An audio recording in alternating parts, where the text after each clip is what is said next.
Hello, my name is Christopher Austin Wiley, and for my rhetorical analysis, I chose to review The Case of the Golden Idol. The Case of the Golden Idol takes its own spin on the classic point and click mystery game genre.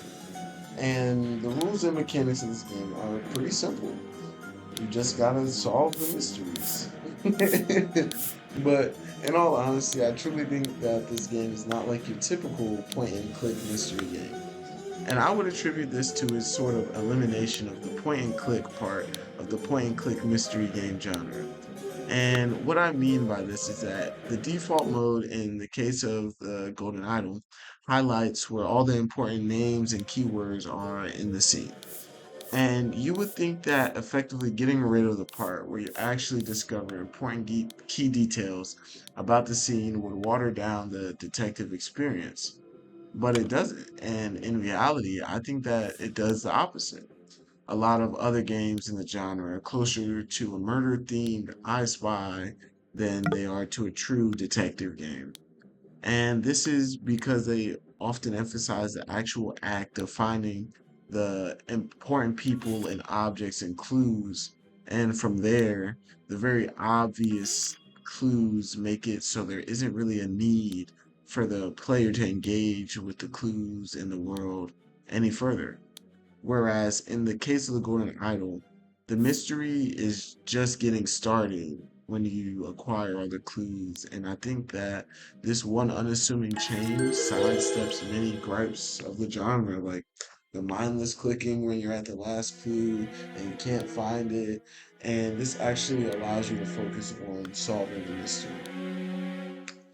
I would say that the main unspoken rule for this game is that you actually need to pay attention to the world's game and character and narratives. And sounds crazy, I know, right? But as mentioned before, the gameplay loop of most other point and click mystery games allows, and I would say even encourages, an approach that consists of turning your brain off and just clicking mindlessly until you find all the objects that you need to. And I was definitely guilty of bringing this mindset over into this game. And it worked for the first two levels, but after that, I hit a point where I actually had to read and engage with the story of the characters and think about the implications of the clues that weren't explicitly highlighted for me.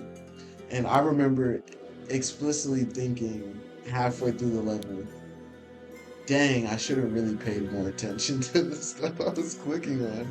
So I had to restart and actually like look at everything and take my time. And I think that having to come to this realization on my own like reinforces the message into the player better than a telltale style you'll remember that message popping up or something. And in my opinion, I think that the case of the Golden Idol supports Bogas proceduralist interpretation more than it does with Sikart's anti-proceduralist position. Now, I do agree personally with Sikart's main point that a game's procedures and mechanics, absent of the player, does not give a game its meaning.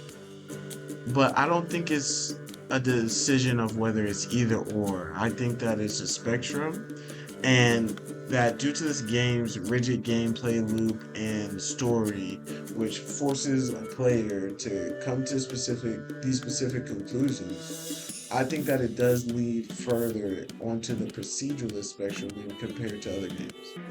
But overall, I think that the case of the Golden Idol is a refreshing take on the point and click genre.